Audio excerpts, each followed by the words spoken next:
Venons-en maintenant au problème de pollution dans la vallée de l'Arve. Depuis hier soir à minuit, les camions les plus polluants, vous le savez, sont interdits de circulation dans cette vallée. C'est la première fois que la préfecture a pris cet arrêté. Est-il pour autant efficace? Réponse avec Florine Eba et Nathalie Rapuc. La vallée de l'Arve et sa pollution. Elle stagne dans ce secteur depuis maintenant 8 jours. Conséquence, l'arrêté interpréfectoral de juillet 2014 est entré en vigueur pour la première fois depuis hier soir. Aucun poids lourd ne passera entre les mailles du filet. La gendarmerie veille sur les normes et les réglementations 24 heures sur 24. Nous sommes sur l'aire de Nangy où nous faisons un contrôle de tous les poids lourds circulant sur la 40 de manière à vérifier leur classification, puisque cet arrêté ne concerne exclusivement les arrêtés, les poids lourds classés Euro 3. Si on rencontre un véhicule qui rentre dans cette classification, on le dissuade de rentrer dans la vallée de l'Arve et on le raccompagne en le faisant faire demi-tour pour qu'il puisse utiliser la vallée de la Maurienne. Ce camion, justement, arrive de Hollande. Classifié Euro 3, comme l'indique le macaron sur son pare-brise, il fait partie des indésirables et risque une amende ou une immobilisation du véhicule s'il n'obtempère pas. C'est normal, on va suivre les motards. Ils vont nous indiquer un autre chemin, probablement par le Fréjus. On va en Sicile et on doit être dans la soirée à Gênes pour prendre le ferry.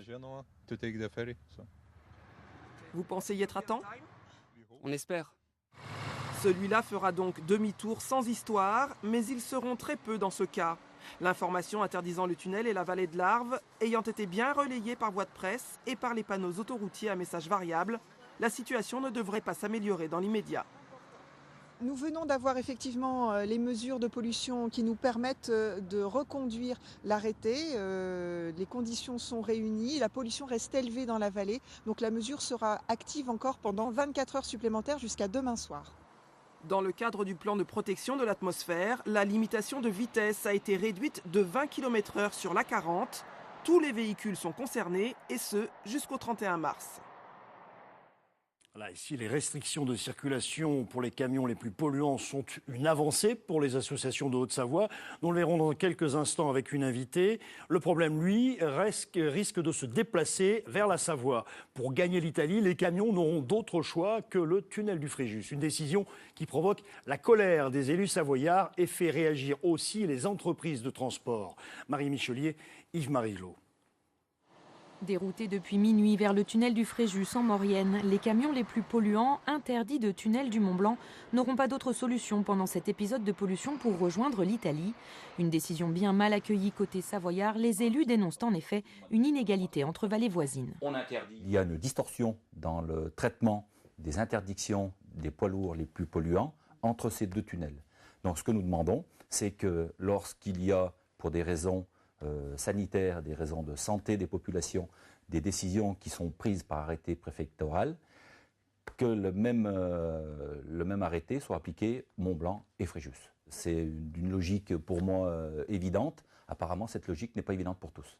Un arrêté que la préfecture de Savoie n'applique pas sur le département car les taux de particules fines relevés en Maurienne sont stables et n'ont pas franchi comme en vallée de l'Arve les seuils d'alerte. Si le trafic ne s'en ressentait pas ce matin, la menace d'un report de pollution, elle, plane. Du côté des transporteurs, la profession, consciente de son implication, avance d'autres pistes de réflexion. La première proposition, c'est qu'on a un besoin d'accompagnement des entreprises en termes de renouvellement du parc.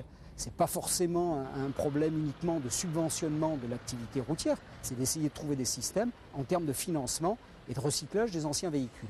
Et la deuxième solution, c'est qu'il y a aujourd'hui des solutions qui commencent à arriver en termes d'alternatives par rapport aux véhicules diesel. Et il faut qu'on nous aide en termes d'expérimentation sur ces alternatives, notamment autour des véhicules gaz. Une opération qui pose en tout cas un premier pas dans cette lutte contre la pollution, mais qui seule ne sera pas suffisante. Car plus que les camions, c'est d'abord le chauffage résidentiel qui est responsable de plus de la moitié des émissions de particules fines, dangereuses pour la santé de chacun. Et en duplex d'Annecy, nous retrouvons Anne Lasman-Trappier de l'association Inspire. Bonsoir madame. Bonsoir. Alors, vous encouragez, j'imagine, cette décision préfectorale de bloquer les camions les polluants, mais vous dites ce n'est pas suffisant.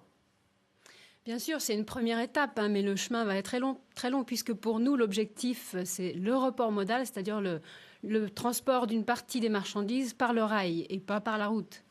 Alors, Jusqu'où peut-on aller? Parce que ce n'est pas simple non plus le problème de tout mettre en place. Jusqu'où peut-on aller dans l'immédiat sans non plus immobiliser toute la vallée, toute la région pour être efficace et avant tout préserver la santé des habitants? Alors depuis la période de la phase d'écriture du PPA en 2010, nous alertons nos autorités pour leur dire de développer l'autoroute ferroviaire alpine qui est actuellement en phase expérimentale, donc il y a très peu de capacité. On demande qu'elle passe en phase opérationnelle pour qu'il y ait beaucoup plus de possibilités pour faire transiter les camions par le rail et donc pas par la Maurienne et pas polluer ailleurs. Donc on n'a pas été entendu et je pense que c'est l'État, les États italiens et français qui sont coupables par leur immobilisme de ne pas avoir développé dans les 4 années qui viennent de s'écouler le report modal en développant l'autoroute ferroviaire alpine. Alors, le ferroutage, en effet, c'est une solution, mais qui est peut-être longue à mettre en place. Est-ce qu'on ne peut pas prendre des dispositions concernant le chauffage, ce fameux problème de chauffage qui est aussi en partie responsable de cette pollution? Et là où les citoyens pourraient intervenir. Sur la partie chauffage au bois, on a déjà pas mal de mesures qui ont été appliquées dans la vallée de l'Arve. On a la mesure phare qui est le fonds Airbois, c'est-à-dire l'aide au remplacement des installations de chauffage. Donc on fait des efforts, les citoyens roulent moins vite sur autoroute. Il faut aussi que les autres secteurs contribuent, l'industrie et les transports de marchandises. Et pour l'instant, ils ne contribuent pas beaucoup. Cet arrêté, c'est vraiment la toute petite première marche qui est franchie pour faire contribuer le transport de marchandises. Vous espérez une réaction rapide et des actions rapides? Oui, là, l'urgence, c'est vraiment de mettre en place de façon opérationnelle le service d'autoroute ferroviaire alpine. Il y a vraiment urgence. Il en va de la santé des habitants des populations alpines. Il y a aussi beaucoup d'autres mesures à mettre en place, mais aujourd'hui, on parle des transports de marchandises, donc demandons en première cette étape-là. Merci à vous, Anne Lasman, d'avoir été en direct dans notre journal.